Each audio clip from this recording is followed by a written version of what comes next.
Okay, Hare Krishna, dear devotees, welcome. Welcome for today's session, chapter 13. It's very interesting chapter. This chapter is basically was divided into two, all right? But I have synchronized all into one part, all right? Because it's supposed to be 13 part 1 and 13 part 2, but today I managed to synchronize all into one part, all right? So today is 21st September 2024, Saturday. We are meeting here to discuss on chapter 13, okay? Today is what is it? Celebration. Okay, I can't recall. Anyway, so today is a very auspicious day. Whenever and wherever we're going to discuss and speak on Bhagavad Gita, and that moment is very, very auspicious. Okay. So before we start, let's do our invocation mantra to show our gratitude to our spiritual master, to preceptor, so that we can get their costless mercy to understand Bhagavad Gita. Okay. So let's start. Oh, excuse me.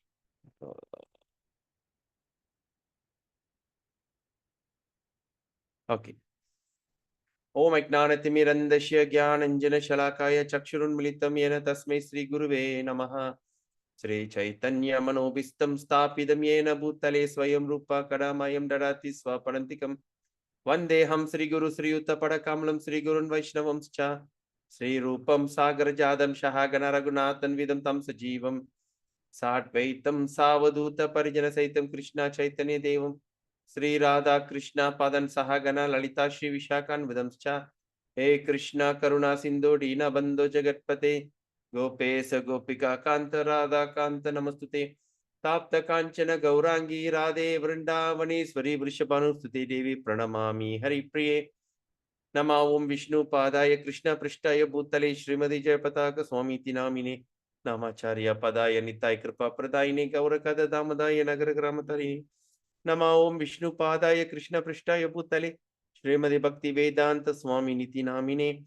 Namaste Saraswati Deve Gauravani Pracharine Nirvishesha Shunyavadi Pasa Chitisatarine Jai Shri Krishna Chaitanya Prabhu Nityananda Shri Advaita Gadadara Shivashari Gaura Bhakta Vranda Hare Krishna Krishna Krishna Hare Hare Hare Rama Rama Hare Hare Hare Krishna Krishna Krishna Hare Hare Hare Rama Rama Hare Hare Hare Krishna Krishna Krishna Hare Hare Hare Rama Rama Hare Hare Om Namo Bhagavate Vasudevaya Om Namo Bhagavate Vasudevaya Om Namo Bhagavate Vasudevaya Narayanam Namaskritya Naram Chaiva Narottamam Devim Saraswatim Vyasam Tato Jayamudirayet Nasta Prayesu Abhadresu Nityam Bhagavata Sevaya Bhagavate Uttama Shloke Bhaktir Bhavati Naishtiki Narayanam Namaskritya Naram Chaiva Narottamam Devim Saraswatim Vyasam Tato Jayamudirayet. Hare Krishna. So today I'm so excited to go to this chapter 13. You know, I start to realize that there's so much of transformation is happening in all devotees' life, especially when they take Bhagavad Gita as their guide. Okay, there are so many varieties of opinion out there. Okay, and many opinion changes according to the time, place, and circumstances. Okay. So today in this material world, basically what we are facing is today we are friend and tomorrow that same good friends can become enemy. And at the same time, you know, so it is nothing permanent in this world. Example, you know that during that World War II, the Japanese hated American and the American hated Japanese and the German. Okay, they have extreme hatred until they came out with new methods of killing. They created so much of new weapons, new bombs, atom bombs, you know, new varieties of plane which can carry heavy load weapons and simply drop and just simply kill them. Okay, this is something which is for what purpose? All right, when the Japan came and invaded this part of world, all right, Malaysia and all these places, what is the reason they want to invade? Because for raw material. At the same time, because of hatred towards Chinese, they went and went and invaded Manchuria, right? And that was terrible. They hated each other so terribly that they kill. I mean, they was like killing each other. So what happened to the person who died in action? Okay, example, they hated Japanese so much and they get shot. When they die, the last thing they can remember is extreme hatred towards Japanese. At the same time, the Japanese, when they were killed, there was an extreme hatred over the Americans. Okay, they hated so much. But after that, now what happened? Americans and Japanese are very good friends. All right. So, like that, when you see that all the conflicts in the world and all these things is simply just like a snarling, like a snarl, SNARL, snarl. All right, just like cats and dogs. So in this world, we forget, because all these things happening is because of the ideology. And where do that ideology come from? And what is the purpose of that ideology? The purpose of that ideology is to enjoy. All right, just to enjoy. That means they want to have power and they want to enjoy the consequences. Okay, example, when Japanese surrendered, and while waiting for British to come to Malaysia, in between, the communists start to show their they start to act like the new invader. Okay, so all of them have that ideology, so that they want to enjoy the consequences. All right. So when we talk about communism and capitalism, so what is that communism idea? The communist wants everything to belong to the state, and everybody has to share the equal shares. You can be a doctor or you can be the farmer. Every one of them are equally paid. They all have equal distinct, which was quite good idea actually. But of course, but later part, what happened? They all start to, that means they all they create the thing called dictatorship. Okay, they said, okay, the only thing that can make them revolt against the government is religion and spirituality. They got rid of all this religiosity and spirituality, and they start to believe in hard work and also in bringing up the state. But the same thing, but at the same time, what is the idea of capitalists? All right, capitalists is they come out with one idea, they create one idea, they patent that idea, and they rule over others. All right. That's why when you look at capitalists, they have this extreme situation, extremely rich, extremely poor. Okay. So they all try to conquer. They try to bring in some new ideas in business, and they just want to conquer, and they just want to create an environment, okay, which is being undisputed. That's why they keep coming in with new ideas. Like for instance, Panadol, when they created Panadol, I think they were patented for 20 years. After the patent is over, there's so many other medicines came up. All right, there's one polio medicine, if I'm not mistaken. The doctor who created polio, he refused to patent that polio. Because of that, everybody can copy the thing, and that's how that the whole world was saved, during that 60s or 40s, 50s, when there was outbreak and all these things. So that is the thing. Ideology is because to enjoy. Okay. So end of the day, everybody was a hypocrite. All the leaders who created this ideology was basically a hypocrite. And for them, they wanted to create an environment, okay, where they step on others and one particular person enjoy, just like what happened in North Korea. Kim Jong-un, he's the one who is supreme enjoyer, and everyone under him, they suffer. All right. So this ideology enjoyer. So today's topic, okay, so when we look at this, every one of us have some kind of ideology. Okay, this is my belief system. This is my belief system. And from that belief system, we are suffering the consequences. Okay, we are suffering that consequences or enjoying that consequences. I born as an Indian, so this is my belief system. Or I born in Chinese, this is my belief system. I born as a white man, and I born as a red man, or whatever. We all have our own belief system, our culture, our family, our tradition, and everything. All right, and we want to enjoy. But the thing is, when we really look at the history, when you look at the past 100 years history, all right, when you look at World War I, World War II, and all these things, the man who built America, okay, I did study about that. That was my my favorite topic. History is my favorite. So I did studied about this, the way that America was created after the Civil War between the North and the South, and how that big businessmen, conglomerates try to come in, and in the way of so-called helping the nation, they create this thing called monopoly. Okay, because this is some of the methods that I did practice when I was a businessman before. I always like to think about bringing something new so that I can monopolize the market, and that market is under my control, under my feet. Was such a egoistic types of thought. So every businesses, they have that idea, right? They want to bring something, they want to monopolize. They want to bring an idea, they want to monopolize. So like that. So today, what the topic we're going to see is it that what is it our belief system really creates happiness for us? Okay, why are we suffering? Okay, why are we suffering? Because the reason then that if I am suffering, okay, that's just like Chinese say yin and yang, the black and the white. All right, there's this opposite. So when someone is suffering, that means someone out there are enjoying. Okay, but when we look at this world, it is something like, looks like enjoyment is something which is not permanent. Yes or not? Just like how the season pass. After summer comes winter, then summer, winter, then spring.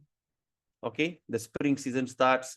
Then after the spring season starts, then the autumn. After autumn will be winter. Then after winter, summer. So the seasons are changing.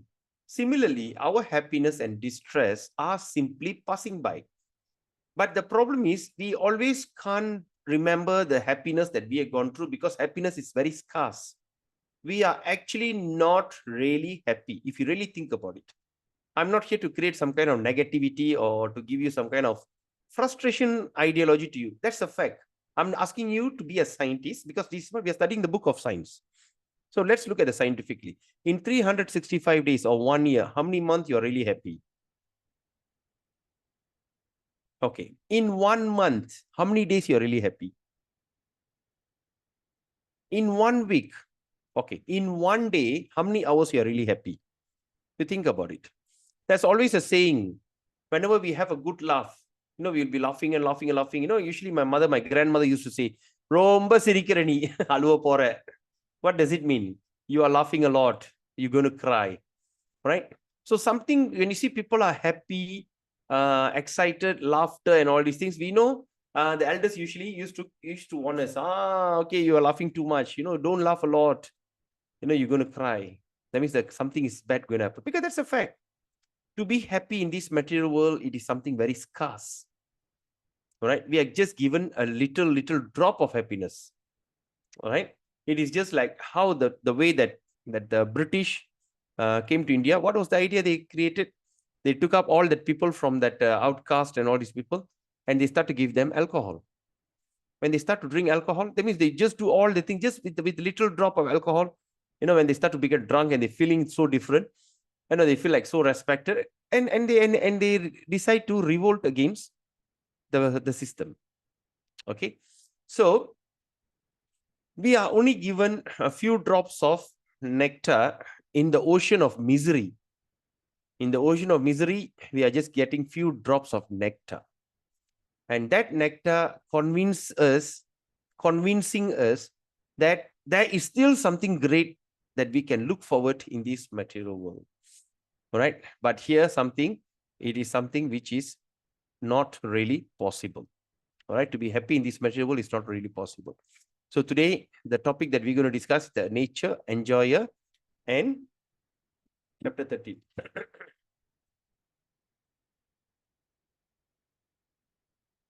Okay, nature, the enjoyer, and the consciousness. What is the nature and who is the enjoyer? And what is that consciousness is the topic for the day. And in this topic, we're going to cover all this, because Krishna is actually telling us, okay, I have been created a place where there is so much of excitement, enjoyment are there for you. But we are here suffering because this is actually a prison house. We are actually thrown into a prison. Okay, we are thrown into a prison. And in this prison, we are actually given a minute independence. Some say, if Krishna is so great, why can't he just take us back home, back to Godhead? Why need to create this kind of situation, scenario, right? But when you see, Krishna gave us a minute independence. He give you the independence and give you the choice. Do you want to choose? What is your choice? Okay. And you just live according to your choice. So what is your choice? I will prepare something for you. Example, I go to a restaurant and I'm telling that person, all right, can you make for me something very spicy? So what is my desire is something very spicy. But what that cook going to cook is something which I don't know. All right. I said, are you a vegetarian? Yes. Are you a vegan? Yes. So you wanted something very spicy. Okay, I'll do something very spicy for you. That's it. So what that the cook will do, he'll just bring the thing and just going to prepare something for us because I want something spicy. All right. He or she can make a pizza, or he can make a, a curry mee for me, or anything, or fried rice, or any kind of dishes according to our own intention. So similarly, when we have something really attracted to this material world, that's it. But Krishna or the nature, Prakriti, will prepare a scenario for us. Okay, example, when a person who loves to eat everything that runs, right, like a foodie, right? Have you seen the foodie? They go travel, they simply eat everything available. Like yesterday, I saw one Facebook this thing. There's one guy, a Malay guy. He broke a record. He ate 400 ringgit worth of nasi kanda. Have you seen that? Did you all notice that? Those who have, all right. The friend says, all right, you want to break a record? Okay, now what do you like to do? I buy for you 400 ringgit worth of nasi kanda. All varieties of meat and everything. And you eat. And he broke it. He ate 400 ringgit worth of nasi kanda by himself. So what happened to these kind of people who simply love to eat everything and anything? All right, then God says, well, you like to eat all this? Okay, I'll prepare the body of a pig for you next birth. So next birth, they'll born as a pig. So when they become born as take a body of a pig, they'll eat everything. Like sometimes I've seen a person who says, I'm a strict meatarian. What does that mean? I only eat meat, nothing else. So these are the people who take birth as a carnivore in next birth. So like that, there's so many varieties of thing. So Krishna has given us the minute independence to choose. What do you really want? And you have it according as you wish. All right. So with that reflection, today, let's start today's program. Bhagavad Gita, chapter 13.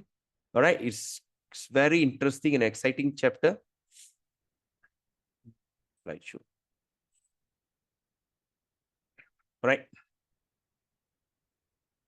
So ISKCON Malaysia, with collaboration, ISKCON First Garden Bhakti Yoga Center, proudly presents Essence of Bhagavad Gita, chapter 13. So before we start, let's take darshan from the Sri Sri Radha Govinda ISKCON New York City. Okay, this is the ISKCON New York City, Sri Sri Radha Krishna. Hey Krishna Karuna Sindho Dina Bandho Jagatpate Gopesha Gopika Kanta Radha Kanta Namostute. Right, so this is Jagannath, Baladev Subhadra, Jagannatha Swami, Nayana Patakami Bhavatume. Okay, so today we dedicate our program, this reading of chapter 13, to His Divine Grace A.C. Bhaktivedanta Swami Prabhupada, founder Acharya of the International Society for Krishna Consciousness. He was such a,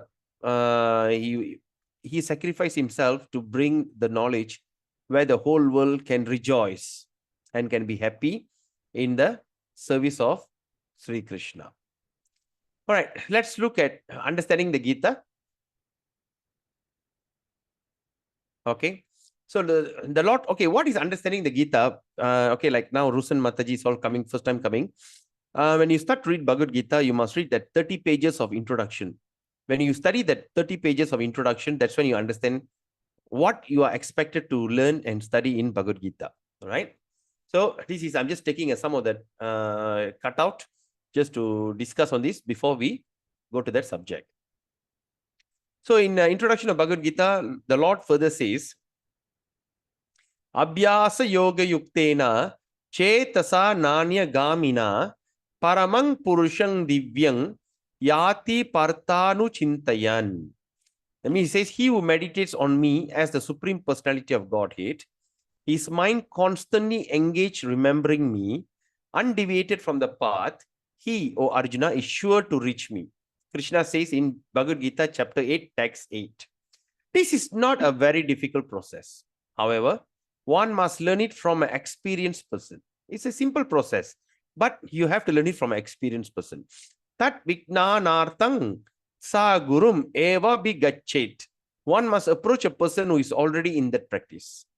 The mind is always flying to this and that, but one must practice concentrating the mind always on the form of the Supreme Lord Krishna, Sri Krishna, or on the sound of his name. The mind is naturally restless, going hither and thither, but it can rest in the sound vibration of Krishna. That is why chanting the holy name is very effective. Even though the mind is so agitated and all these things, but it can rest when through the sound vibration. One must thus meditate on Paramang Purusham, or the Supreme Personality of Godhead, in the spiritual kingdom, the spiritual sky, and thus attain him. All right, let's look at this thing. Chapter 13, Nature, Enjoy, and Consciousness. Oh, sorry, I forgot to remove that thing, part 2. All right, okay. Now,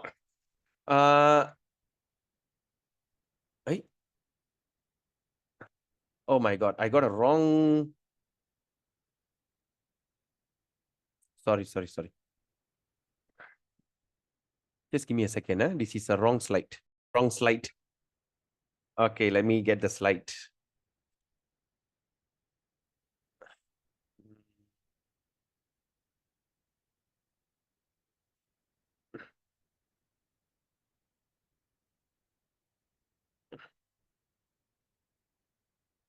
Okay, this is the one.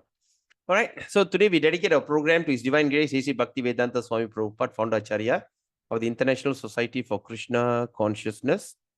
All right, let's look at today's Gita Mahatmya. Gitayaschana janati patanam naiva patanam sa eva manusha loke moga karma karo bhavet. So what it says, Vaishnava Tantra Sara verse 13, what Krishna says here. A person who knows nothing, okay, a person who knows nothing about learning and teaching of Gita is a failure in the duty of a human form of life. So Krishna says here, a person who have never read Bhagavad Gita and who know nothing about Bhagavad Gita, he is the failure in a human form of life. Okay, so this is the failure because Bhagavad Gita is given to us in a very simplified way. All right, but of course, so unfortunate people sometimes don't take it. And imagine how fortunate that all of you are here sitting here listening to Bhagavad Gita and trying to understand Bhagavad Gita. It is something very, very rare. Okay, from here itself, you know how fortunate you are. All right, let's look at chapter 13, Nature, Enjoyer, and Consciousness. All right, now let's look at this. So first, in the first 6 chapter of Bhagavad Gita, the knower of the body. Okay, in the first 6 chapter of Bhagavad Gita, the knower of the body, the living entity, and the position by which he can understand the Supreme Lord are described. The first 6. What we understand? The knower of the body, all right, and the position by which he can understand the Supreme Lord are described. The knower of body means, that means I, the soul, who knows this body, and the position by which, and what is the position you can understand the Supreme Lord is described. In the middle 6th chapter, Bhagavad Gita, that means chapter 7 to 12, the Supreme Personality Godhead and the relationship between the individual soul and the super soul in regard to devotional service is described. Right? What is that? Okay, that means the relationship between the individual soul. Now let's look at this word. Individual soul. What does that mean? Okay. Individual soul means, that means you and I are all individual living entity. Okay. The relationship between, okay, individual soul and the super soul. So individual soul, what does it mean? It means all of us are individual, right? We are individual here. And once we go back to Godhead, we remain individual.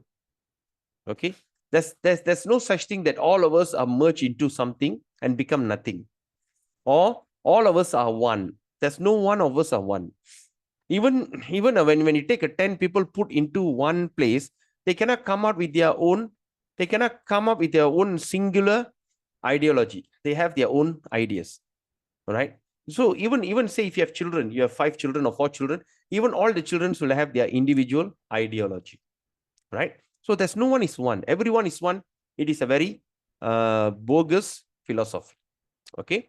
So in chapter 7 to 12, we understood this. Okay. And also the regard of devotional service are described. Okay. So the superior position of the Supreme Personality of Godhead and the subordinate. Okay. Superior position and subordinate position of the individual soul are definitely defined in these chapters. The living entities are subordinate under all circumstances. Right? The living entities are subordinate in all circumstances, but in their forgetfulness, they are suffering. Because of their forgetfulness, they are suffering. When enlightened by pious activities, that means when they are enlightened by pious activities, they approach the Supreme Lord in different capacities. So that means they approach the Supreme Lord in many capacities. Okay, example. So when we approach the Lord through when we are in distress, or those who want in money, they want financial this thing, or those who are inquisitive. All right. And the fourth one, those who are in search of the knowledge, those who are wants knowledge. Okay. That is also described. Now, starting from with the 13th chapter, how the living entity, okay, now how are you going to see how the living entities come into contact with material nature and how he is going to be delivered by the Supreme Lord through different methods of fruitive activities. Cultivation of knowledge and discharge of devotional service are going to be explained.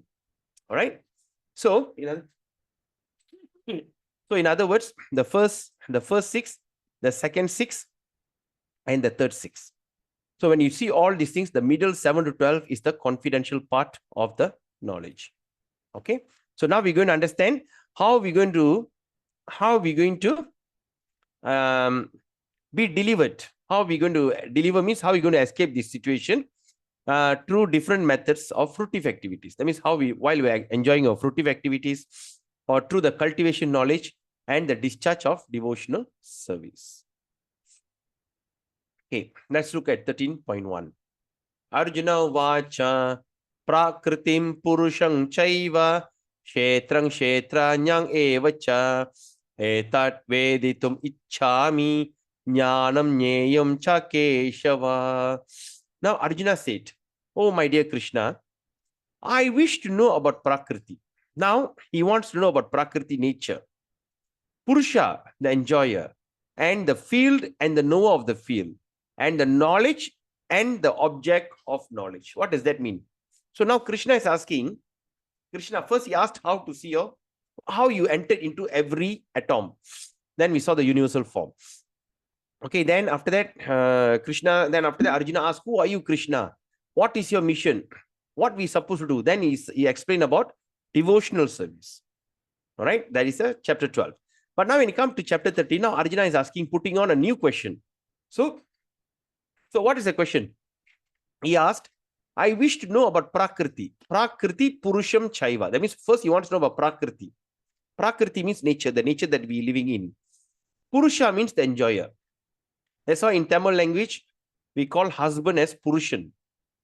Purushan means the enjoyer. All right. He sits one place, he enjoys everything, right? So Purusha, the enjoyer, and the field and the knower of the field. That means the field, that means the body is the field, and the knower of that body. Okay. After that, he also asked a third question, and of knowledge and the object of knowledge. We want to know knowledge. And what is that object of that knowledge? What is that objective? He asked this question in starting from chapter 13. Now let's see what Krishna answers. Chapter 13, text 2 and 3.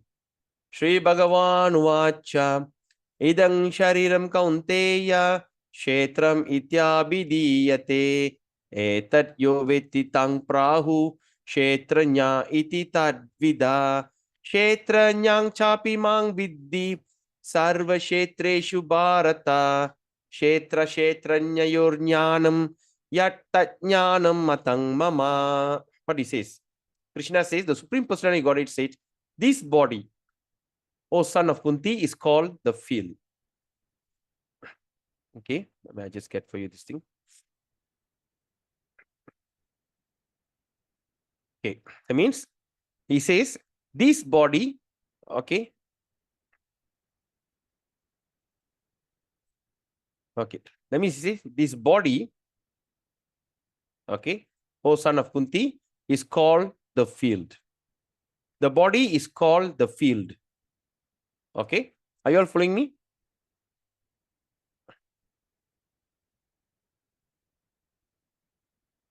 Okay, so that means this body is called the field.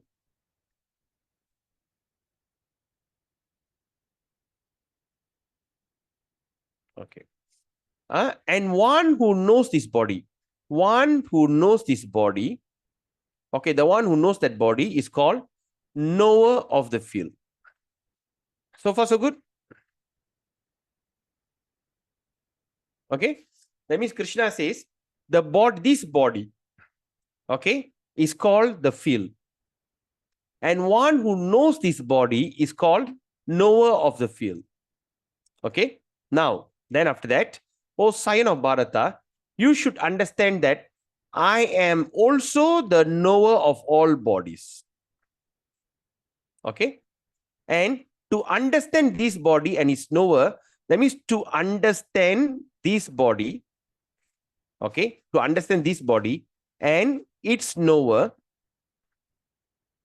is called knowledge. That is my opinion. Okay, now let's look at this. Okay, now this body and this body is called the field. That means the body is called your field, and one who knows this body is the knower of the field. In other words, you have your body, you know your body, yes or not? Does any one of you don't know your body? Anyone don't know what's your body? You all know, right? That means I know this is my body, this is body. That means this is the field, and to know this is knower of the field. That means as a person. You all following me?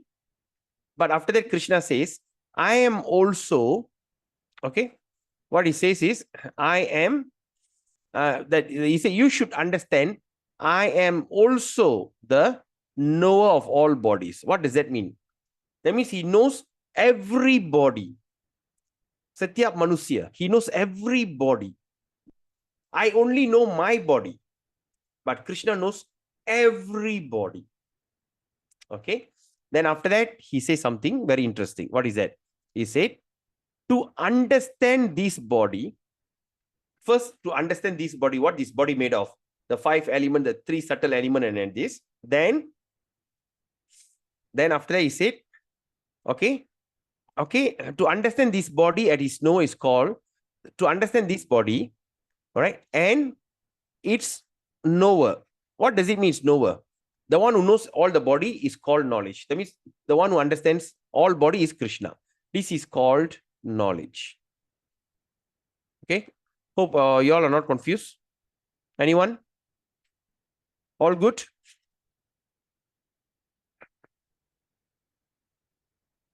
You all understand, eh? Okay, great.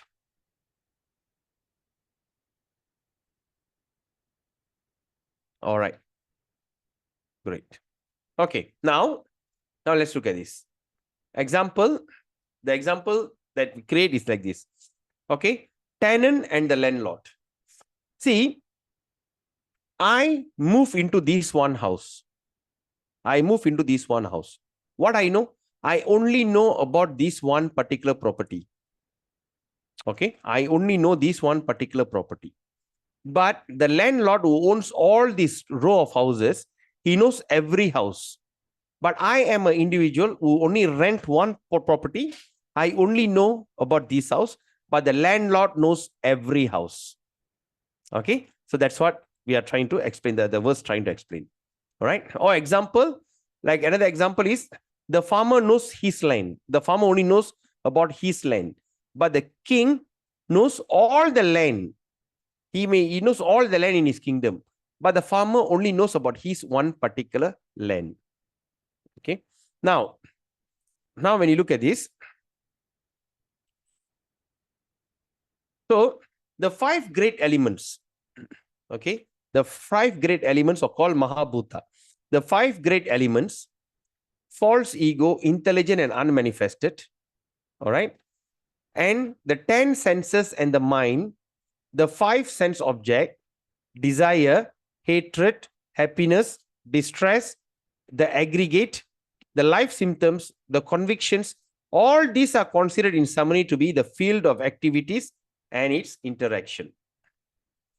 All right. Okay, now let's look at this. All right, now let's look at this. All right, what are the 5 great elements? Mahabhuta. 5 great element means this body, when you look at this thing, the chart here, right? All right, the 5, okay? The 5 great element, the body is made of earth, water, fire, air, and ether. Okay? The 5 knowledge acquiring senses. How do we acquire knowledge? We acquire knowledge through the eyes. We learn through the eyes, through hearing, through the nose, tongue, and skin. Okay? The 5 working senses. What is the 5 working senses? The voice, it's working. The legs, hands, anus, and genitals. The 5 sense object. What is the 5 sense object? The form. Okay, for the eyes, the object is the form. For the ear, sound. For the nose is the smell. For the tongue is the taste. For the touch is the skin. Okay, then we have this thing called subtle body. So what is a subtle body? Remember, I said we got 2 types of body, gross and subtle. So yesterday, I think day before yesterday, we discussed subtle body. The subtle body is mind, intelligence, and false ego. All right. And what is the unmanifest form of 3 modes of material nature is pradhana. So this is unmanifest. Okay. Example like this. Okay. So from verse 6 and 7, all right, the great elements are what is the great elements? Or we call Mahabhuta is the earth, water, fire, air, and ether. These 5 elements that creates this material world plus our gross body. Okay. So the knowledge acquiring senses, okay, the eyes, ears, nose, tongue, and skin. The working senses, voice, legs, hands, anus, and genitals. The sense object, form, sound, smell, that means eye, ear, nose, tongue, and skin. Through the touch, taste, smell, sound, and form. All right. So now, and what is the subtle body? The subtle body is made of mind, intelligence, and ego. So in the subtle body, you can find the lust, anger, greed, all these things are all within the subtle body. All right. Example that day we discussed, right? Say when people call me some names and I get angry. What made me angry? Where the anger come from? Captures by the mind, interpret by the intelligence, and gives the information back to the mind. The mind at this thing will go and trigger the false ego, and that's when the problem starts. The false ego is the one who controls the entire senses, and everything will start to act accordingly. Okay. So when you look at this, so first is a gross body. Okay. So the Kshetra means soul, subtle body, and gross body. So first is a gross body. You see the bigger gross body. And inside the gross body, there's a subtle body. And inside the subtle body, there's a soul. All right. So the subtle body, okay, the subtle body has this thing called mind, intelligence, and false ego. Okay. This is made the subtle body. Okay. But sometimes when we get very frustrated, when we want to, because from the subtle body is the one that all our emotion, our feelings, our hunger, our thirst, everything exists from there. But sometimes when we are frustrated, we commit suicide, we basically kill the gross body. Right? We kill the gross body thinking that all our problems solve from this gross manifestation. Okay. But when the gross body is killed, what happened? The subtle body still have the same feeling. That's when you suffer even more terrible. Okay. Terrible. And of course, the soul lives inside this thing. Okay. So our goal is what?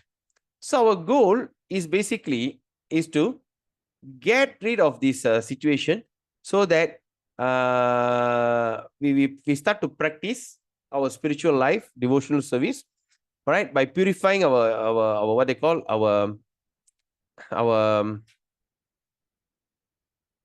okay, by purifying our mind, our intelligence, and also the false ego. When all these things purified, we come to that actual level, and soul is the place where the consciousness stays. Okay.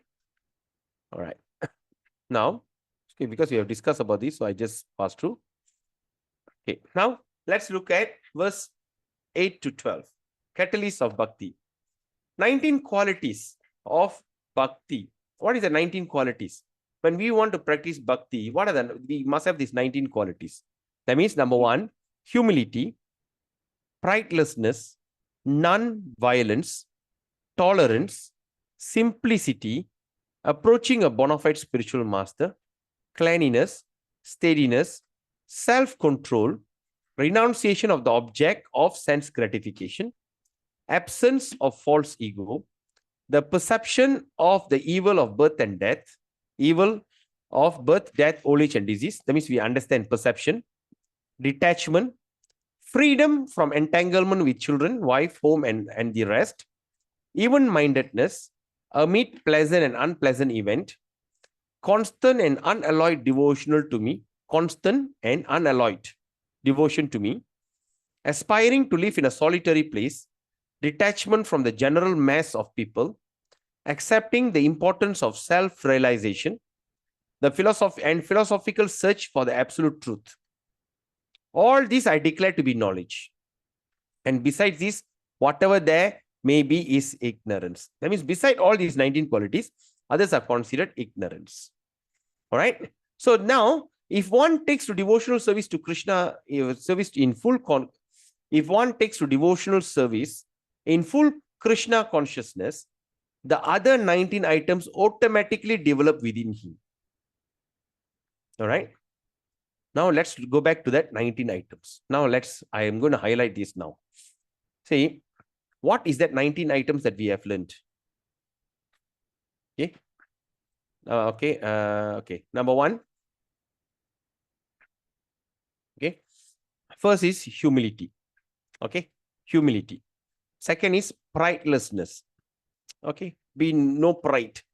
Then non-envious. Okay. Just to be humility, how much effort do you need to take to be humble? Right? It takes a long practice. Pridelessness and non-violence. Tolerance. Okay. All these come from simplicity. Okay. All these come from simplicity. The 5 things. Then after that, we have to approach a bona fide spiritual master. Not any Tom, Dick, and Harry. Not any some guru just appeared from nowhere. Suddenly say, I'm God, I'm guru. Not follow him. All right. So we have to approach a bona fide. Bona fide means the original, authentic spiritual master. Where do we find them? It has first requirement. The spiritual master has to come through the parampara system, the generation. So we are in which parampara? Brahma, Madhava, Gaudiya Sampradaya, the parampara, the generation. That means he must have been a disciple to his guru. Then only he becomes a guru. Not from nowhere, ting, suddenly one fellow just appear to be a guru and start to this thing. No, that's not the way. Okay. So when we approach a spiritual master, then after that, what the spirit, when we sing, then we start to be clean. We have to maintain cleanliness. We have to bathe 3 times a day. Then we have to steadiness. Then we have to be in self-control. Then, all right, then we have to renounce all that object of sense gratification. Anything that makes you happy, right? So suddenly, like nowadays, modern days, sometimes you like to, anything that make you excited, you have to like make sure you get rid of it, all right? Absence of false ego, all right? After you chant and everything, okay. Now, and also they must understand the perception of evil of birth, death, old age, and disease. Then we have to think about being detachment, right? Now let's look at next one. Freedom from entanglement with children, wife, home, and the rest. What does this mean? All right. What does this mean? Hey, that means what? If I want to do this, that means I have to entanglement. That means I have to get rid of my children, wife, home, and the rest. Rest means family members. Alamak. If I do this only, I can go back home, back to Godhead. All right. So that is the standard procedure, SOP. Right? Standard. Because when you see when the Gita was spoken 5,000 years ago, that is how the program was. Okay. And after that, even-mindedness, pleasant, unpleasant, this and that, this and that, this and that. But how am I supposed to come to that understanding? Right? I have to give up. Okay, all these possible. But why should I give up my children, wife, home, and the rest? All right. So the another way of doing it is, of course, when sometimes when we become a devotee, when we go and tell our spouse, well, I am a devotee, you should know that this is very important subject, you should become a devotee and all this. The spouse don't agree to you. The spouse doesn't agree to you. Oh, no, you see, this thing, when some people have that, some ego, they say that I've been practicing this kind of practice all my life. Suddenly you're coming and asking me to change. Because this is a typical example happen in my family, my mother, right? She said, no, I will never change. My father have given me the name and we only pray to Lord Murugan, nothing else, right? So all these kind of things she had, right? So then that is a kind of entanglement, right? Because sometimes you don't listen, sometimes you don't practice. So it's a kind of entanglement. But all these things, how to get rid? How am I supposed to what is the solution for all this? So now the solution is this. If one takes to devotional service in Krishna consciousness, the other 19 items automatically develop within him. That means all that attitude of pridelessness, free from false ego, this and that, everything simply develops. At the same time, your family, your children, your wife, and everybody, eventually they'll take up this bhakti, and there's no more entanglement. It creates such a beautiful, harmonious life. It's least expected. Suddenly, my mother could at least take up this bhakti very seriously. And recently, 2 years ago, it's already 2 years since she took initiation. She has accepted initiation. Now she's practicing bhakti, chanting 16 rounds. Fantastic. My wife, also the same thing. Also practicing bhakti very nicely. All right. So in order to achieve that, if not through devotional service, you have to think about one by one. But when we simply take to Krishna consciousness, all right, we just change our Krishna consciousness, because that's what Krishna says, I will preserve what you have and I supply what you lack. If Krishna sees that it's going to be a troublesome, Krishna will just provide you, make them and everything, because he wants you to be in harmony so that you can practice bhakti very nice. All right. Any questions on this?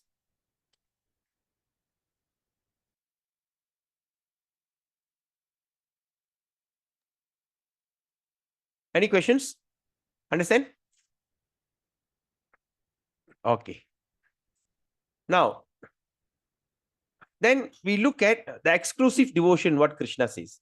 So now if I take to myself to Krishna consciousness, what should I do? So Krishna accepts leaf, flower, fruit, water when offered with love. So if Krishna says in 9:26, right? If one offers me with love and devotion, a leaf, a flower, a fruit, or water, I will accept it. So that is how we start our bhakti, as simple as this, just by simply offering fruit, water, and all this with full of love. All right. Okay. So now let's look at 13:15. Chapter 30, text 15. Sarvendriya gunabhasang sarvendriya vivarjitam asaktang sarva brikchaiva nirgunang guna bhoktarcha. The supersoul is the original source of all sense. That means the supersoul, Paramatma. Okay, another name is Shirodakshai Vishnu. Okay, so the Paramatma, the one lives in our heart, okay, is the original source of all senses.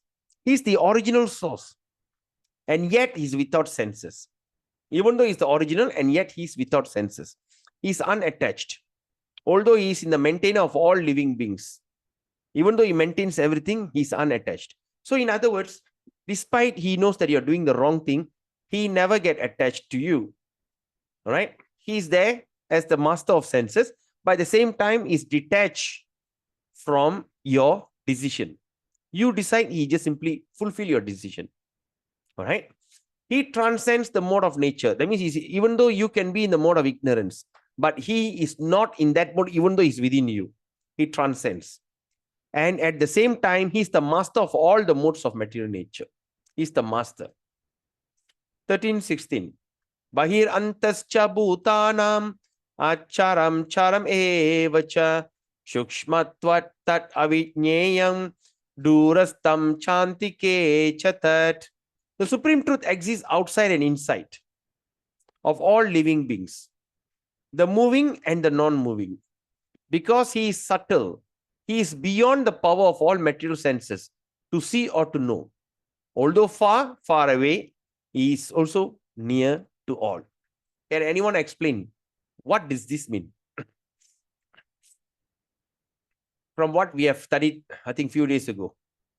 What he says, the supreme truth exists outside and inside. Hey, how does that mean? He is outside and inside of all living beings. All right. He is the living beings, the moving and the non-moving. Even though the things that moves and doesn't move. Okay, because he's subtle, he's beyond the power of material sense to see or to know. Okay, although far away, he is also near to all. Can anyone explain, Prabhu? What we have understood few days ago?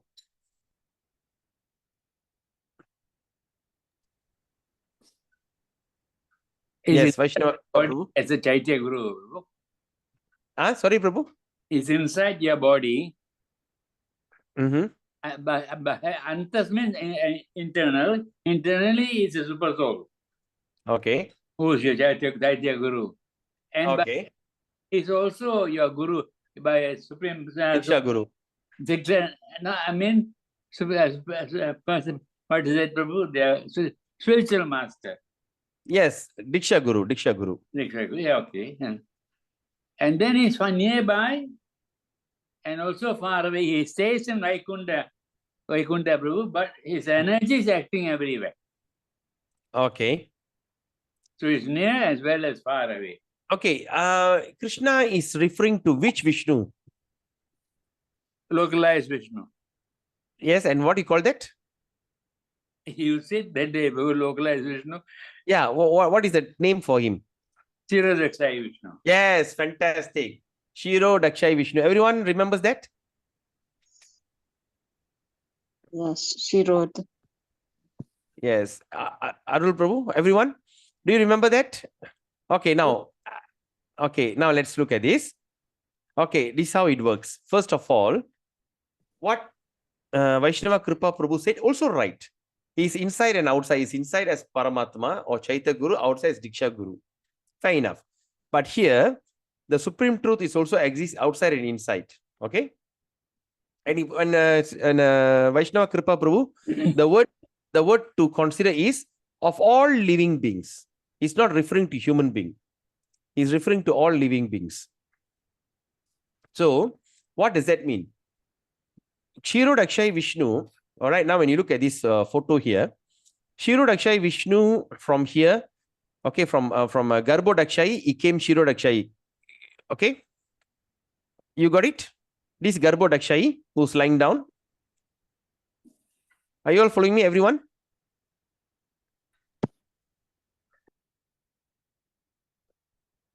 Hare Krishna.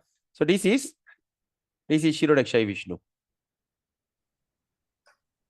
Okay, this is Shiro Dakshai Vishnu. Why?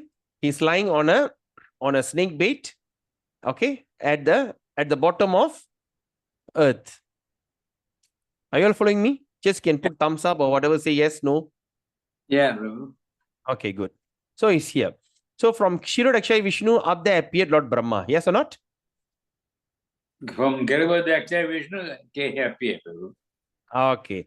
Now, so from Garbo Dakshai Vishnu, from him expanded as Shiro Dakshai Vishnu.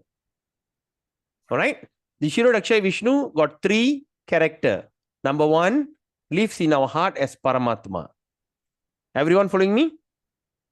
Number two, he enters into every atom. Can you see? He entered into everywhere. Everywhere in this world. So he entered into every atom. First, he entered into this. All right. See, number one, he enters into all the living entity. Can you see? He enters into the heart of all living entity as Paramatma. Okay. Then, number two, what he did?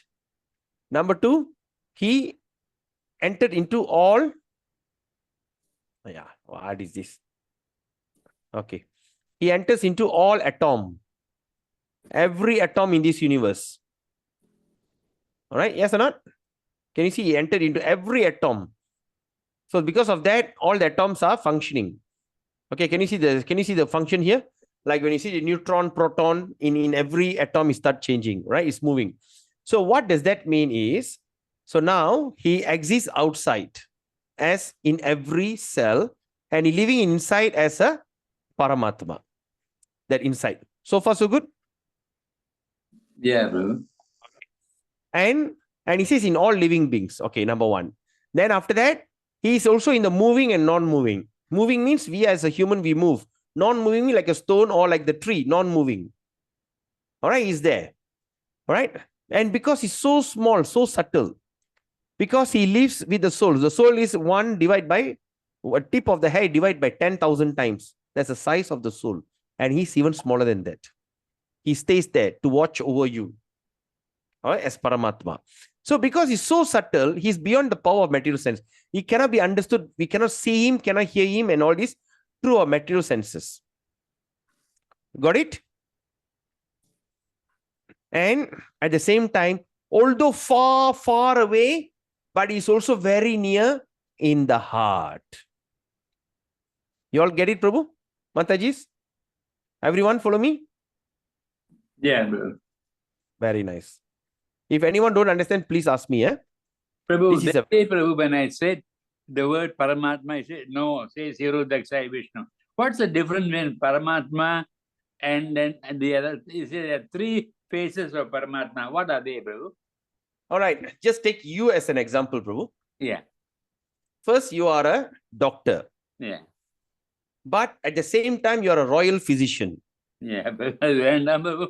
At the same time, you are a husband to your wife and father to your child. Yeah. So you, Vaishnava Kripa Prabhu, who carries the title Dato, you have many characters. Yeah. All right. So when I want to refer you, example, say like, say like I'm coming to the hospital and I'm asking the nurse, I would like to meet Vaishnava Kripa Das. Do you think the nurse will recognize you? No. So what should I say? I need to meet Dato Menon. Yes or not? Yeah. Then, so that's thing. So the same Vishnu has 3 character means we have to identify which specific character. Example, when we speak about Paramatma, the Shirodakshai Vishnu as Paramatma means the character that lives in the heart is called Paramatma. Oh. And because of that, we cannot identify that Shirodakshai Vishnu as Paramatma because that's a standard. Yeah. All right. So for instance, I'm asking the one who pervades in every atom of the universe. You cannot use the word Paramatma. Yeah. Which yeah. you are right. Paramatma is right. But the specific duty is the one who lives in the heart as Supreme Atma. Para means supreme. Supreme Atma. We are Jiva, that is Para. So Paramatma. You got it, Prabhu? Yeah. So the one who pervades everywhere we call as what? Shirodakshai Vishnu. Even the word Vishnu means the one who pervades everywhere. The word Vishnu means the one who pervades everywhere is called, the term called Vishnu. But what is that specific character? Shirodakshai. Yeah. Okay, Prabhu? Yeah, fine. At the same time, when this Vishnu goes and stand in between Brahma and Shiva as Trimurti, we cannot call him as Shirodakshai Vishnu also. Yeah. We call Brahma, Vishnu, Shiva. That's the one who maintains that. You got it, Prabhu? Yeah, very, very nice. Okay, so that is how we should identify. Example, example now, the term that you used, the Chaita Guru. So we don't use the term Paramatma in my heart appears as Diksha Guru in front of me. Yeah. So what is that character of Paramatma as a Guru in your heart? We call Chaita Guru. So they have that specific terminology. Yeah. Yeah. You got it, Prabhu? Yeah. Very, very nice. Okay, Prabhu. Thank you so much. Hare Krishna. Everyone, can you follow me? Any one of you confused? All okay, eh? Okay. Now let's look at 13, 17. And what's the time now? Okay. We just do this last verse and take a short break. Avibhaktang cha bhuteshu vibhaktam iva cha stitam bhutabatr cha tatnyeyam grasishnu prabha vishnu cha. So Krishna says, although the super soul appears to be divided, why? See, like for instance, even the super soul looks like divided into so many things, all right, among all beings, but it's never divided. You all understand? Okay, now let's look at this. Say like this is a super soul and it's divided into so many forms, so many forms. There's millions and millions into the heart, into that animal, human, into that every atom as a three murti and all these things, even though looks divided, all right, but he's never divided. He's situated as one. Okay, although he's a maintainer of every living entity. Who's that? The maintainer of living entity. Which Vishnu is this, Prabhu?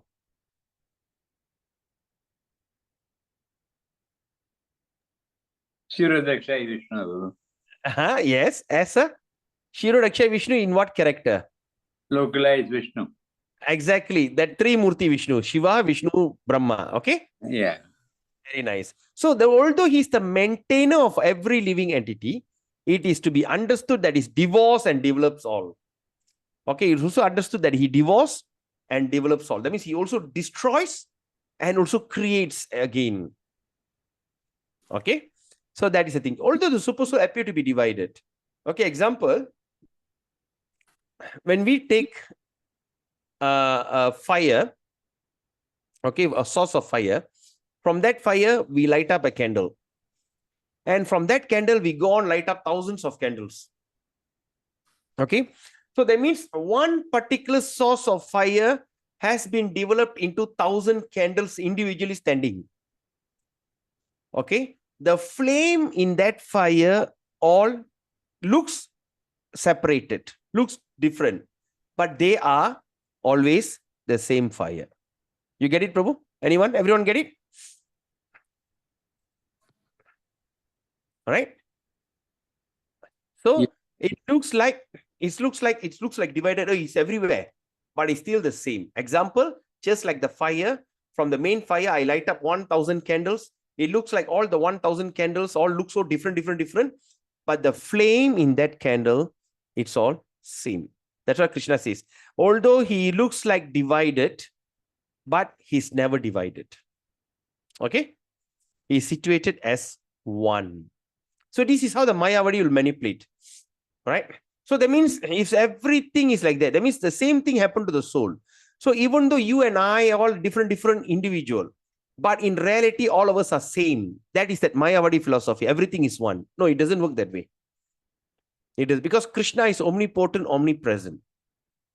Right? Just like when you look at the sea water and drop into the water, the sea water character, even though it has a character of saltiness, it is still identified as the sea water. So the drop of the sea water in the ocean is still the same. So that means everything is same. That is bogus, wrong information, or what they call a speculation. It is not that way. We are all, as individual person, we are all divided. But Krishna is omnipotent, omnipresent. Omnipresent is everywhere. He present everywhere. All right. So that's the thing. Okay. Now we go to 18. But before that, let's take a short break. Now the time is okay. Now the time is what? 10:40, 8:41. We take 2 minutes break. Just get up, stretch yourself, take a glass of water, and we come back. All right, Krishna. Too many calls suddenly. Okay, so we continue.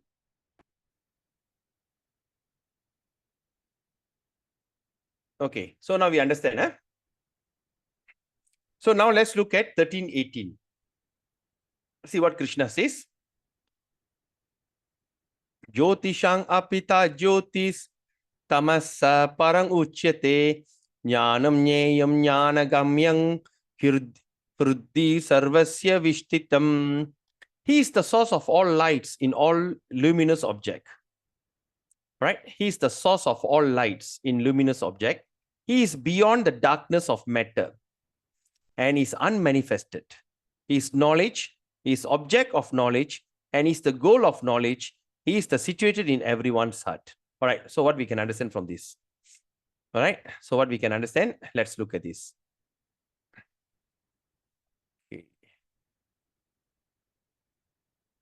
Okay. Now, he is the source of all light in all luminous object. He is the source of all light. Sorry, wrong one. Okay. He is the source of all lights. Okay. All the light. Okay. In all luminous objects. So everything luminous. Okay. He is the source of all light. He is beyond the darkness of matter. Okay. And is unmanifested. What does that mean? So remember when we draw that spiritual world and also the material world is full of darkness and the spiritual world is full of light. All right. So that's what he says. He's beyond the darkness of matter. That means he's beyond the darkness of this material world and is unmanifested. Unmanifested means what? It was never created. It was never, it was existent like that forever, eternally. It was, that means when you see something is created, manifest, someone is manifesting. Example, this mic in front of this. Before this mic, it was just a matter. So I think this is iron. All right. So they take some iron ore, they took some plastics, they mold it, they this thing, and they took some latex and they made a rubber. Inside there's a copper. They took from the copper, they put it inside everything. So they create all the electrics. That means this whole mic manifested. That means someone created it. So when Krishna says when he's unmanifest means it is something that has been existent. It was never like appeared, never created. All right. And after that he says he is knowledge. So that means when we start to understand Krishna, that is actually knowledge, buddhi. All right. And at the same time, he's the object of knowledge. All right. So, okay. So this is the object. That means when we are trying to gain knowledge, our knowledge, the objective is to know him. Okay. And after that, he says he's the goal of the knowledge. So goal of the knowledge means to understand, to read, to learn about Krishna. Okay. And to understand him is actually the goal. Because remember, we have read in Bhagavad Gita before. All right. The one who knows me as who I am, he lives very near to me.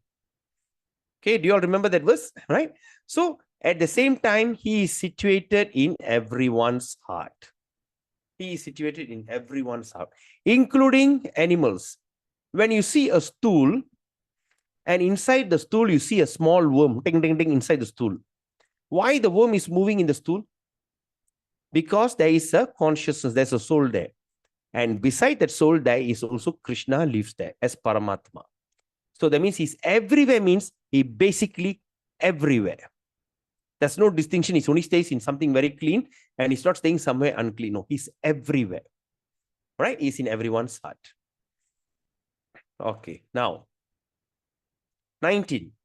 Iti shetram tata jnanam nyayam choktam samasata madbhakta etat vinyaya madbhavayo papadyate. Now Krishna says, there's the field of activities, the body, the knowledge, and the noble have been summarily described by me.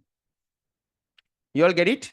That means we understand the field of activities. What is the field of activities? The body, right? The working element, the senses, the working senses, knowledge acquiring senses, and in between the mixture, anger, pride, lust, okay, all these are field of activities. We have just read just now. Then after that, we went knowledge and the noble have been summarily. That means the knowledge. What is the knowledge? Krishna is the knowledge. To understand Krishna is the knowledge. The goal is to get that knowledge. That's our greatest. That's why we are studying Bhagavad Gita. The goal is to acquire that knowledge. All right. And the noble. And the one who noble, that means Krishna is the noble, have been summarily described by me. And after that, Krishna says, Mat bhakta etat vinyaya mat bhava yo papatyate. Mat means me, mine. My bhakta, my devotees. So only my devotees can understand this thoroughly and thus attain my nature. So that means even some people who study Gita as a matter of research or just to understand, they all will never get this kind of idea. So what Krishna says, we must become his devotee. Once we become his devotee, that is when we could understand this thoroughly. What is thoroughly means? In detail. We understand them in detail. And once we know him in detail, so we will attain his nature. We easily go to his nature in spiritual world. 20. Prakritim purushang chaiva vidyanadi ubhavapi vikarangscha gunangscha vidhi prakriti sambhavan. So what Krishna says here, material nature and the living entity should be understood to be beginningless. I say, what does that mean? Material nature and the living entities should be understood as beginningless. That means it also never be, there's no beginning. All right. At the same time, their transformation and modes are matter of product of material nature. Okay, now it is like this. Let me see. Right. So, example, material nature, it was created, it was manifest by Krishna's potency. From the bubble, they came this thing. It's all created. And the living entities, that means we, the soul. All right, the soul should be understood as the beginningless. We don't have beginning. All right. But their transformation, their changes happen according to the mode of nature. Okay. And the mode of nature are product of material nature. Okay, what is that mode of nature? Example, have you heard about Angelina Jolie? Any one of you knows Angelina Jolie, the actress in US? Yeah, she takes care of the poor in Africa. Exactly. Yes. I saw that video. What happened to Angelina Jolie's children? They went and she went and adopted a child from Sudan. The child who never had food to eat, dying on the street. She was so much in compassion. She went and adopt the child. After she adopted the child who are living in a very dreadful situation, she brought back to America.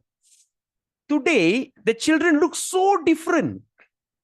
I mean, first of all, the children of Angelina Jolie, and Brad Pitt, they are very rich, very distinct. So now the children look totally different.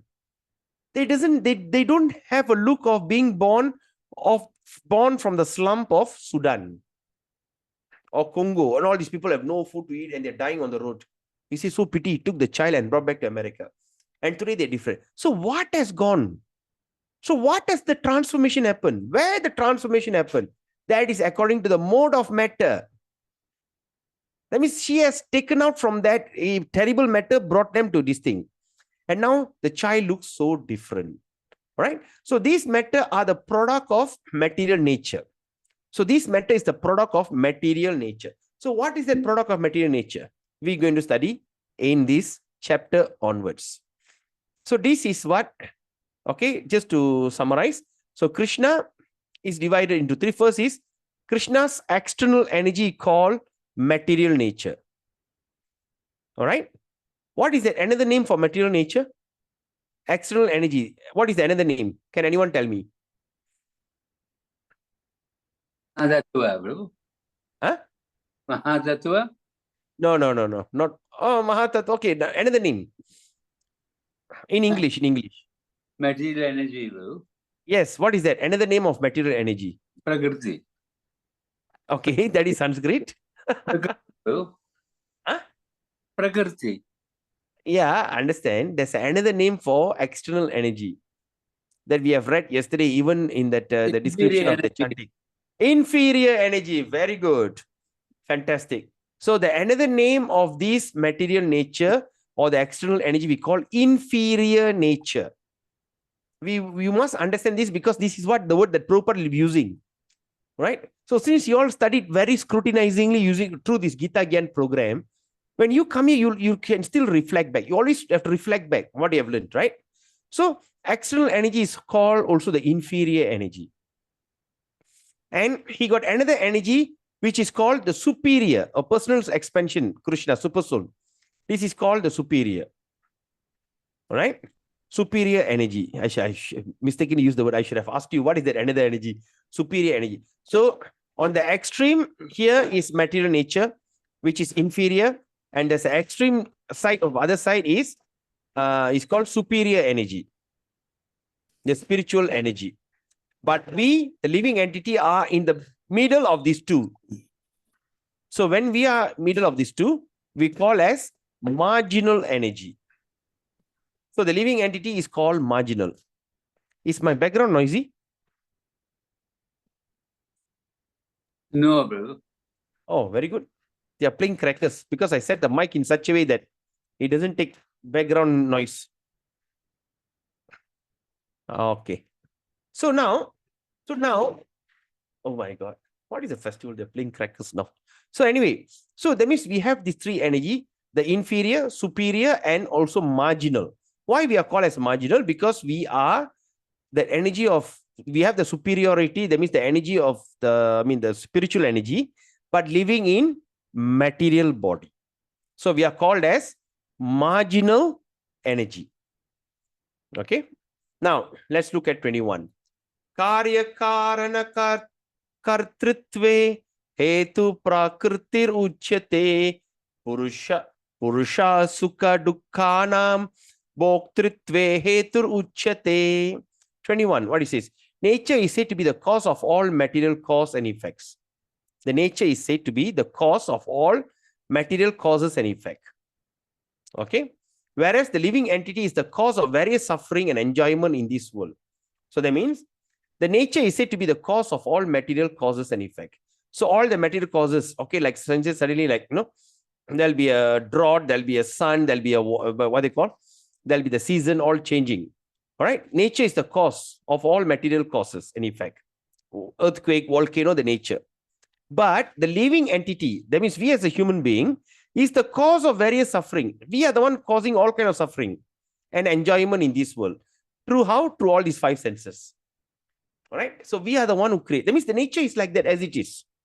All right. It is just like a white paper. All right. How are you going to draw it?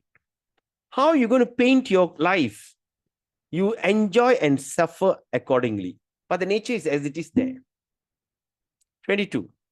All right. Now it says, Purusha prakriti stosi bhungte prakriti jan gunan karanang guna sangosya sat asat yoni janmasu. So what Krishna says here? The living entity in material nature does follow the ways of life.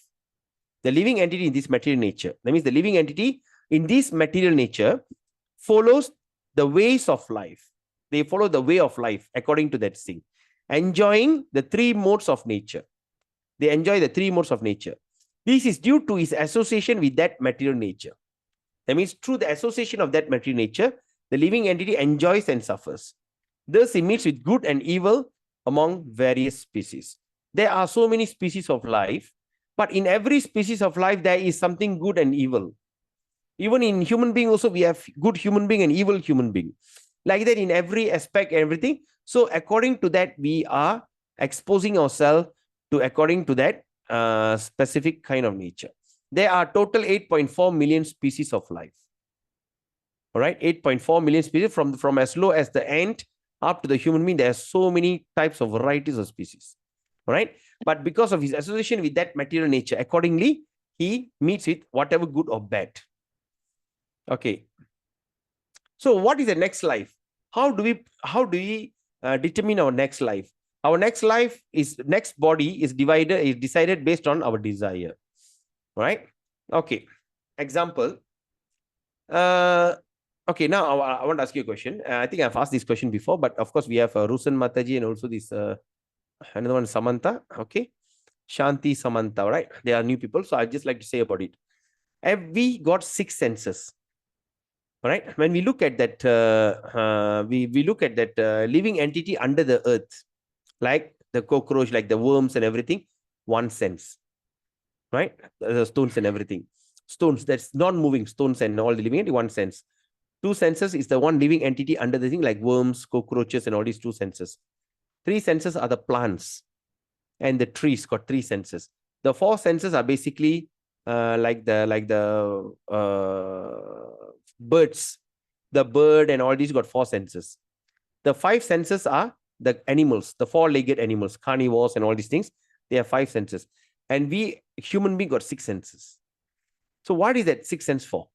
Example, I give that example, right? Say like, for instance, I give you a place. I give you a piece of land for you to cultivate into farming. All right. Then after 1 week, I come and see the place has turned into a bush. I called you and asked you, why aren't you doing it? Oh, I'm very busy. I'm going to start this. Oh, okay. Then I take your time. Then 1 month later, I come and see the bush is turned into a secondary jungle. The bush has gone long and there's a tree start growing. All right. Hey, what is wrong with you? Ah, no, I'm still busy. Okay, I'm going to start anytime. Then after 6 months, I come, it's turned into a forest. I called you, I say, what are you doing? Ah, no, I'm still busy like this. So what basically I will do? I will take back that property from you. I've given you to cultivate. You are not utilizing, so I take it back. Similarly, when we as a human being, when we are given the 6th sense, and what is that 6th sense for? To inquire, to identify, is an opportunity for us to find out who am I, what is my mission, why have I thrown into this kind of situation which is so unfair? Why? Right? Why am I suffering? Or you have to ask that question. And to also to look for solution for that. All right. So I know my suffering from where. But at the same time, when we start to create solution, oh, I'm suffering, I'm having a backache. No, so I'm having a very bad backache. Therefore, they create a very nice mattress that support your back. I'm having a neck pain. So you create a nice pillow, all right? So that you can rest your pillow, this thing. Oh, I'm having I can't tolerate that heat. Every night I sleep with so much of heat. So therefore I create a fan and now aircon. Oh, I lazy to walk far. I don't like to have animal to take. So therefore I create a car. So when we try to create solution for the suffering in this material form, it is called insanity. It is called foolishness. I think, remember, we read that before in our introduction of that Bhagavad Gita, the first starting. Right? When we try to bring solution, but the actual solution that we have to think about is, seriously, I want to stop what is happening with me now. Where is my suffering is coming from? Is it from my gross body or subtle body? Oh, so I find out, oh, it's subtle body. Subtle body. Okay, how can I solve that problem in that subtle body? Right? So is there something which is far superior? So therefore, I need to go and see. So when this inquisitive starts, they start to read Bhagavad Gita. We have to find out. All right, that means that there's a transmigration. When a person dies, people are crying, "Ayo, this Muthu died. Oh, Muthu died, Muthu died." Who died? Muthu is still there. Oh, you know what? Muthu has gone. Who has gone? Muthu is still there. What has gone? What energy is so precious has gone? Even the beloved wife doesn't want to keep the body with her. He doesn't want to keep under the bed or just frame it or mummify it and keep in the house. They don't want to do that. They immediately want to discard it. Even how much you love the person. That's some precious energy. Right? So when a person dies, there's only 3 things you can happen. You either bury the person, you burn the person, or you throw to the vulture. There's certain culture like Jain or Parsi and all this, they don't cremate, they don't burn. They don't bury, they throw to the vulture. Because they say the body has to go back to the vulture. So what our precious body, the body that we took care so nicely, what happened to that body? Turn into these 3 elements: stool, earth, or ash. When we take our body and throw to the vulture, vulture eats it, and vulture go and sit in one and start to drop. Start to like pass motion, stool. So the body that our precious body, after the vulture eats it, digests in the stomach, and we turn into a stool. If we're going to bury the body will be like eaten up by all the worms and turn into earth. At the same time, when we take the body and put it in the incinerator and the thing burn, and our body, precious body, will turn into ash. Like that is somebody was telling, this precious body ash is less than half the urn. You know the urn? Half of the urn only.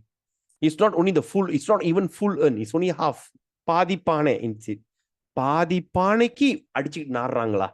That's what I'm saying. Just half a urn. Right? So that is what happened to our body. But what happened to our this thing? So Krishna says, okay, now man, I take away all your, since you're not utilizing. So, but we are living as a polished animal.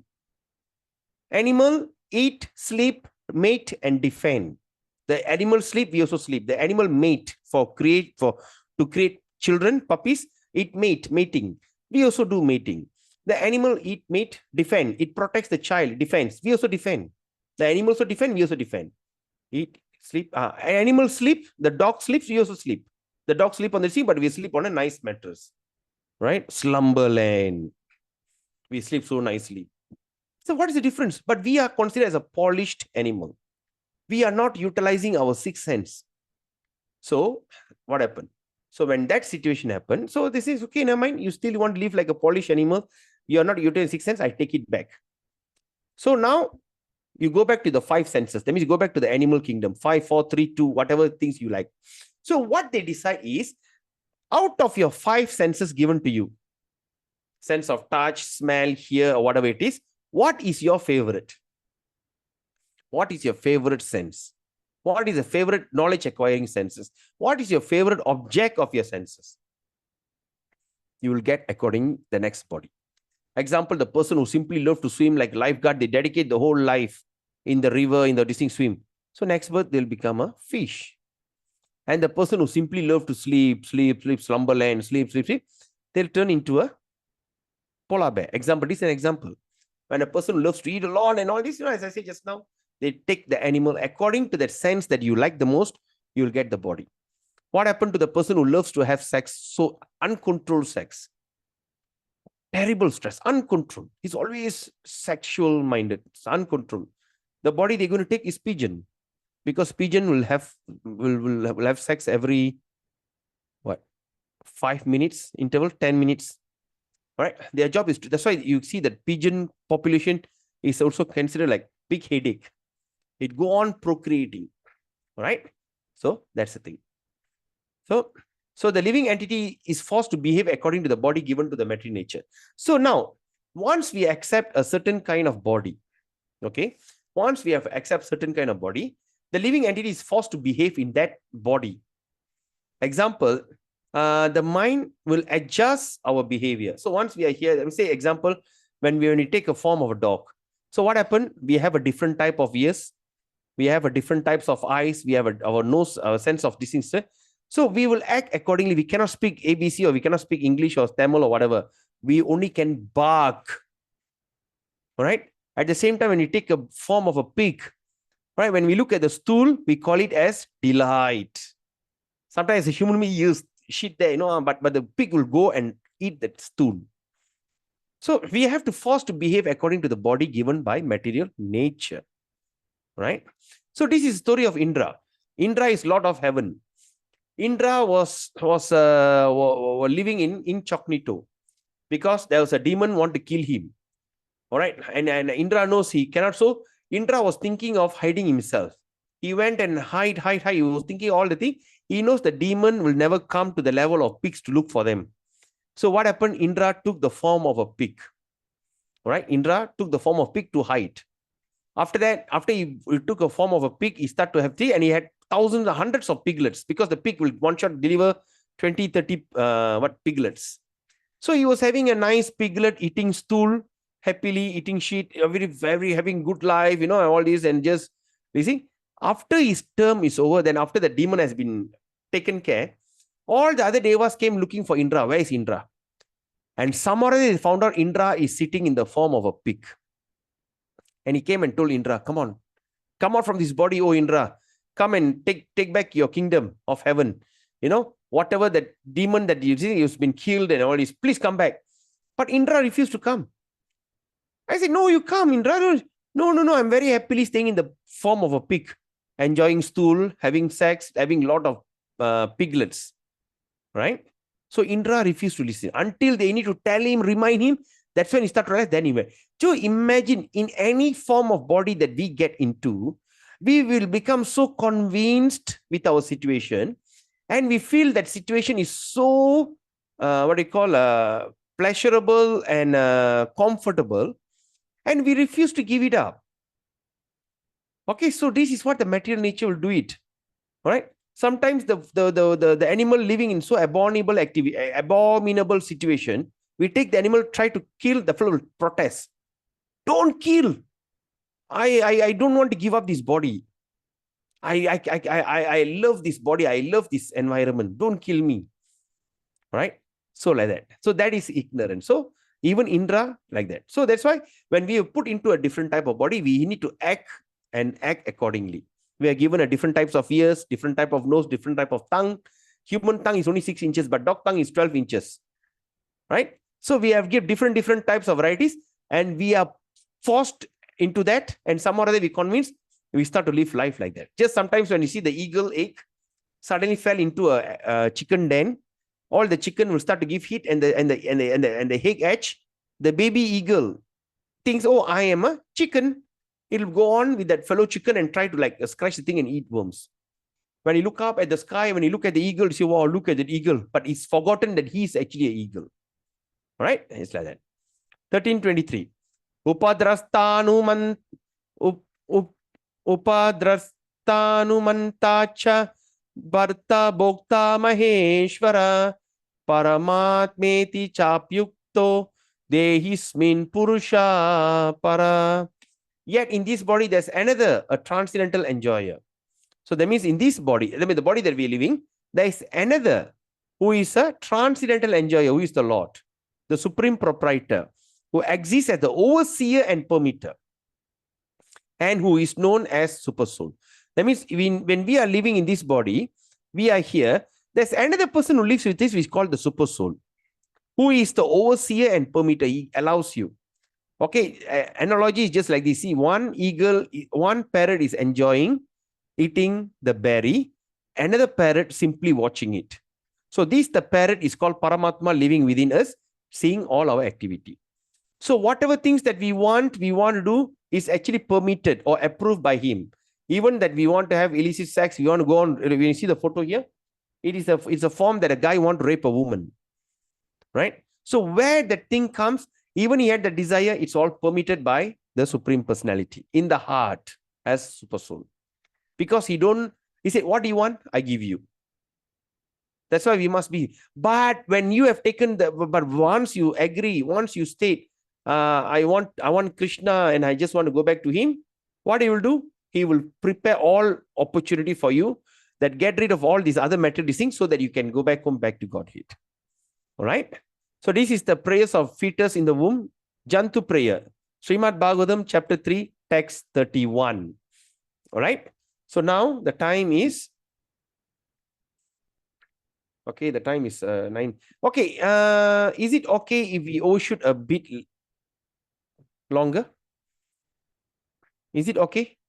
Because today this topic is very interesting and I just want to take my sweet time to discuss about it. Is it okay? Now you say 9:30, we go up to 9:45 or something like that. Is that okay? Hare Krishna. Yes. Can, huh? All right. Okay. So now I want to show you something. The prayers of Jantu, but of course, this one I need to off that pause this thing because I'm not allowed to this thing. I cannot upload. This is called the Jantu prayers. So these Jantu prayers, when you see,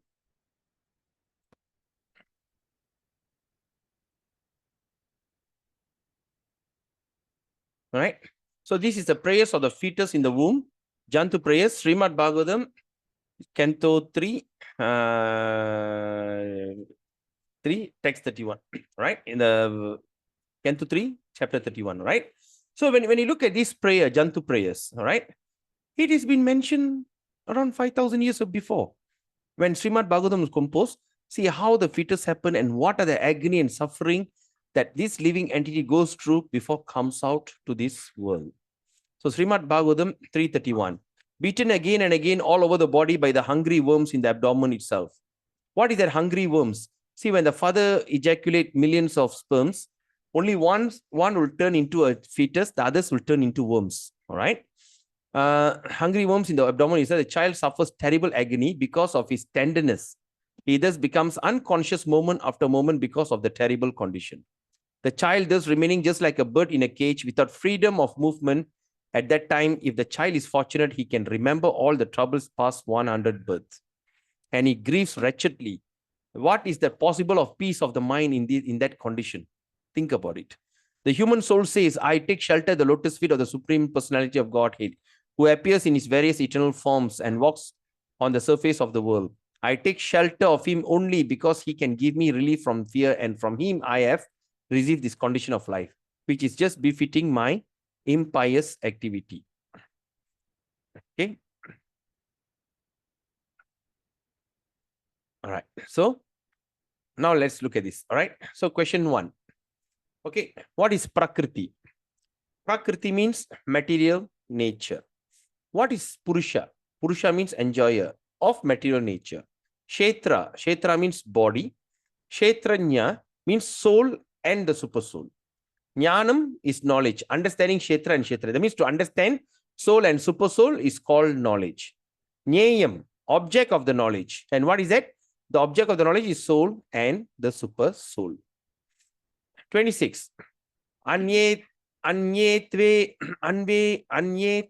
ajananta shrutvan yebhya upasate tepi chati tarantyeva mrityung shrudi parayana. Again, there is those who, although not conversant in spiritual knowledge. Okay, again are those people who, although not conversant, they are not so good in spiritual knowledge, begin to worship the Supreme Person upon hearing about him from others. That means those people who are not conversant, not educated, or never thought about it, never heard about it, this thing. But they will start to begin to worship Supreme Personality, Supreme Person.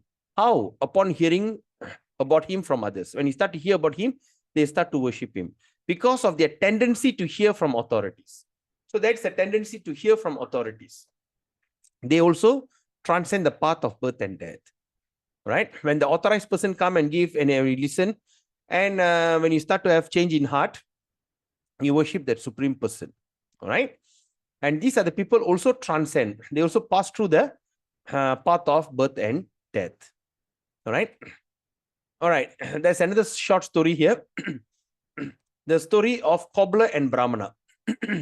All right, this is a cobbler under the tree was not educated, and this is a great Brahmana who are well educated. So one day, Lord Vishnu told a story. One day Narada was walking past, and he met a Brahmana. The Brahmana asked Narada, dear Narada, do you think I will go back to Godhead in this very birth itself? And Narada said, well, please ask Vishnu. Please go and ask Vishnu. The Brahmana said, the educated person says, go and ask Vishnu, will I come back to Godhead in this very birth itself? And Narada said, okay, I will ask Vishnu. I'll ask Lord Narayana. Then after that, while he was passing by, he saw a cobbler stitching shoes. Cobbler who stitches shoe under the tree. Very poor and uneducated. They are uneducated. He asked, dear Narada ji, do you think I can go back to Godhead in this very birth itself? And Narada said, a cobbler asking. He said, anyway, I'll ask Lord Narayana. Yes, please do. Then Narada went to Vaikunta and asked Lord Narayana, I met these two people. First, I met a Brahmin. He asked whether he can come back home. Second, I asked a cobbler, will I come back home? So what should I tell them? So Lord Narayana told, tell the Brahmin that he will return to me only after 100 lifetime. Lord Vishnu is telling, tell that Brahmin, he only can come to me after 100 lifetime, 100 birth. While the cobbler can be told that he will see me at the end of his present life. So he said, the cobbler will come to me in this end of this. After he leaves this body, he will come back to me. And Narada said, what? What do you mean? Okay, now what do? You go and tell them. All right, you go and tell them. Okay, how to test them? Go and tell them. They say, when they ask what I'm doing in Vaikuntha, just tell them I am trying to put an elephant through a needle hole. You know the small needle hole? He said, Narayana is trying to put an elephant through a needle hole. He said, Narada said, why? Just go and tell them. Then after that, Narada Muni came back to came back to the world. Then he was walking, then he met the Brahmin. And the Brahmin asked, so, dear Narada, well, what happened? So what is Vishnu is doing up there? Did you ask? I said, yeah. But anyway, what is he doing up there? No, what he's doing is he's trying to put the elephant through a needle hole. And the Brahmin said, what? What did you say? The Lord of the Vaikuntha, Lord Narayana, trying to put the elephant through a big elephant into a needle hole. He's trying to put him through. He said, what are you talking? You are talking nonsense. You know, where got such thing? Where can you put the elephant through the needle hole? You are nonsense. Oh, you're so angry, he just walked off. Then Narada was like, awestruck. Then after that, he came to that cobbler. And now the cobbler asked, dear Narada, what did my Lord is doing in Vaikuntha? Did you see him? He said, yes. He is trying to put an elephant through a needle hole. He said, really? Oh, Narayana, what this thing. He's such a great, awesome God. He can do wonders. Hey, hold on. I just told you, Narayana trying to put an elephant through a needle hole. And you're saying, yes, that's so fantastic. If Narayana, if Krishna feels he can do anything he wants, nobody can stop him from doing things. Even he can infuse a small, minute soul into a big elephant. Why can't he enter the elephant through the needle hole? Oh, my wonderful Lord. You know, so that's when he started to realize. That's when he went and told the Brahmana, you only can go back to him after 100 births. And he got so annoyed. But when he told that cobbler, you can go back home at this very birth itself, he was very happy. So what is the difference? Right? The cobbler heard the story from a devotee saying that Krishna is all possibilities. He can do whatever he wants. Right? And he believed in that. But the Brahmin, he never believed that. He believed in logic, nyaya. Right? So that's the thing. That's the verse just now we say that again, those who are not conversant in spiritual knowledge begin to worship the Supreme Person upon hearing about him from others. Because of the tendency here from authorities. They also transcend the path of birth and death. Right? 34. Yata prakashayatyeka kritsnam lokam imang ravihi kshetram kshetri tata krishnam prakashayati bharata. Krishna says, O Bharata, O son of Bharat, as the sun alone illuminates all the universe. All right? As the sun alone illuminates, that means only the sun illuminates the entire universe, right? There's only one sun. So does the living entity, one within the body, illuminate the entire body by consciousness. See, the sun illuminates the entire universe. Similarly, the soul that stays inside illuminates the entire body. When the consciousness or the soul it's not there, the body becomes useless. The body is called dead. Okay. So the consciousness of one particular body does not share that of another body. But the super soul, which is situated in all bodies, is conscious of all bodies. So that means when a super spirit soul goes into that one body, he only knows about that body. He doesn't know what is happening in another body. Even like I cannot even know what is the things that my children are thinking, even though they are part and parcel of me. Right? What my children think is, I cannot understand what they are thinking.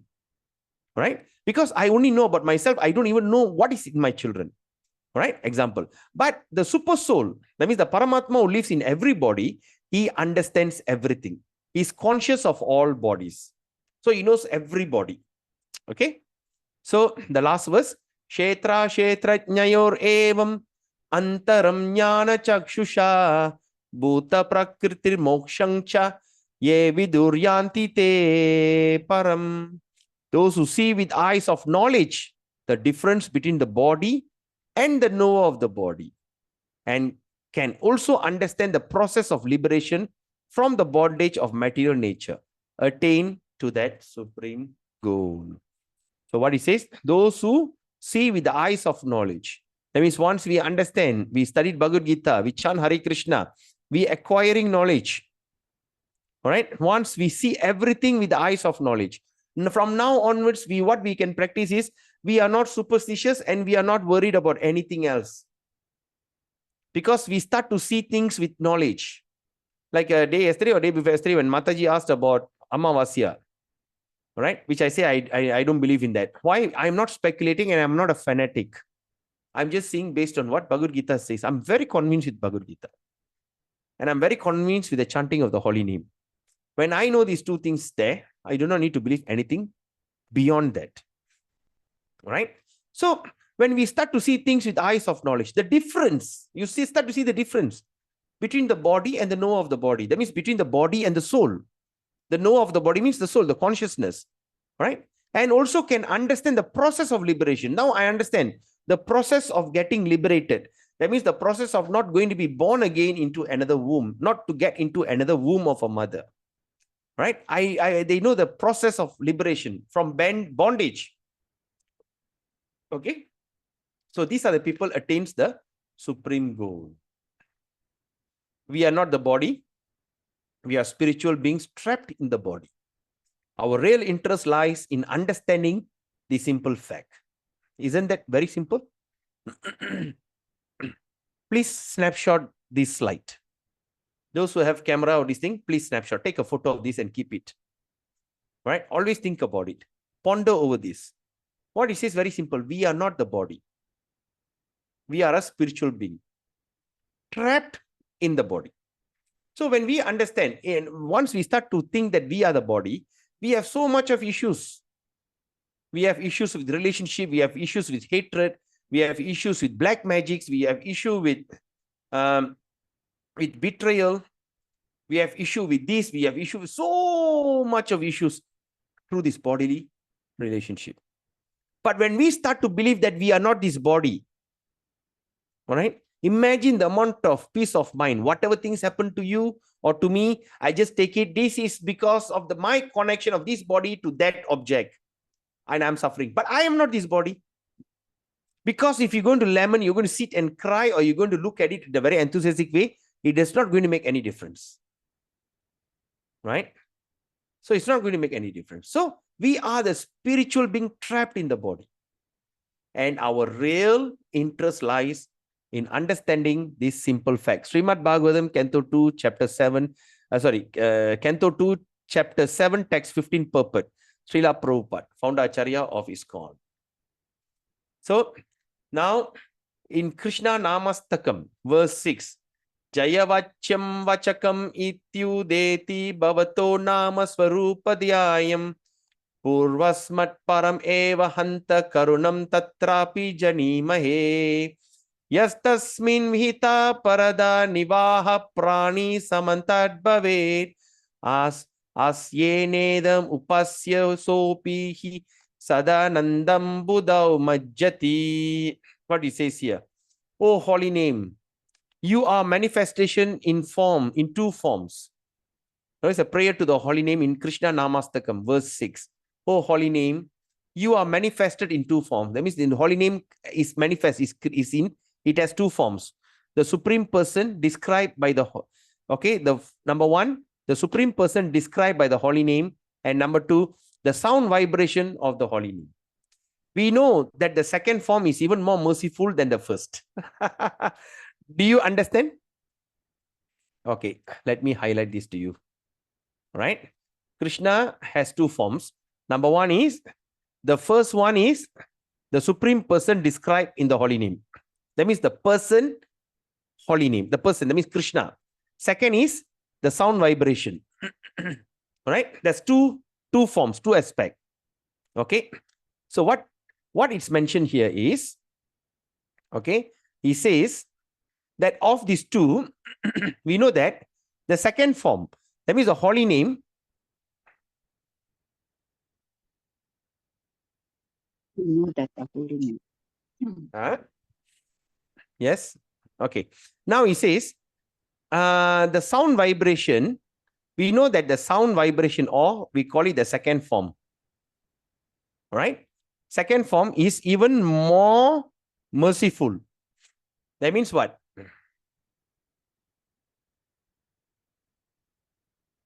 That means what? The sound vibration, that means the holy name got two manifestation. It manifests two things. Number one, the person mentioned. That means the person means Krishna. Number two, the vibration, the sound vibration. So when we take these two forms, it's mentioned here, the sound vibration is even more merciful. Is even more merciful than what? Than the first one. Right? It's even more merciful than the person Krishna itself. Why? Because, okay, because why? Because although a person may commit many offenses, even though a person can make many offenses at your first form, they can make many offenses on the first form. What is that form? The form of Krishna. He will still plunge into the ocean of bliss by serving your second with his voice. Do you understand? That means, in other words, what Krishna say, what is in this verse he says, is like this. He says, even although a person may commit many offense, what offense they commit? All right, to the first form. All right, they commit many offense maybe to the form. That means they commit offense to that form of Krishna. Krishna is this, Krishna. They can commit offense, but this sound vibration will still plunge you. That means when the first thing is offense, is okay, but still the sound vibration, the second manifestation will plunge into an ocean of bliss. The person can still go into the ocean of bliss. They can be still very happy, very contented, very peaceful, very satisfying. By what? By serving your second with his voice. So even though, that's why he says, sometimes he said, do we really need to have altar? Not necessary. All right? Because in Kali Yuga, the best way to serve Krishna is by chanting the holy name. So you can chant your holy name in anywhere, even when you're driving, when you're this thing, when you're going to washroom, whether you're going to sleeping, whatever. Just simply say Hare Krishna, Krishna Krishna, Hare Hare, Hare Rama, Rama Rama, Hare Hare. Sometimes you say, go to temple, don't like, I cannot ngam with me, man. This is okay. But the chanting of the holy name still send you to the ocean of bliss and happiness. All right? Are you all following me on this? Right? Okay. Okay. Right? What is happening here?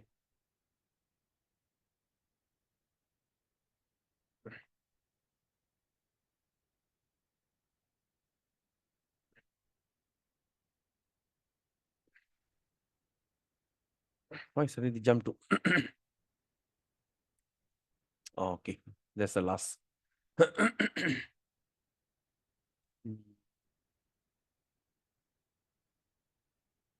Right, sure.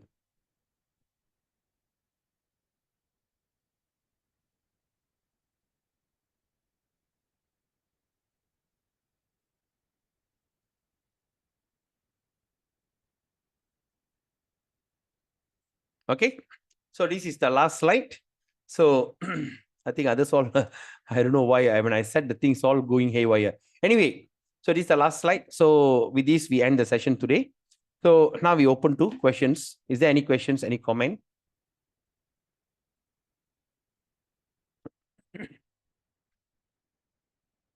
Is chapter 13 very interesting? That's very interesting. Very interesting. Yes. Very, very, very interesting chapter. Right? Then we're going to, tomorrow we're going to continue with chapter 14, Sunday. All right? So is there any questions? So now what conclusion we can come here? We must know the knower of the body, the field. The field means the body. Okay, why they call it as field? Why not they simply call the body? Because this field has many combination. First, we have 5 created through these 5 element we call Pancha Bhuta. Air, water, ether, fire, and all these things. Number 1. Number 2, it has 5 senses. Number 3, it has 5 working senses. It has, number 4, 5 knowledge acquiring senses. Okay. Then, what is the next one? Okay. Then it has the combination of senses like frustration, anger, and all these things, right? So through the combination. So that is the feel. This is the feel of this thing. The entire feel of this body, right? So this is the feel. And the knower of the feel is the soul, that I know this body. That's first thing. Number 2, but Krishna is knower of all body.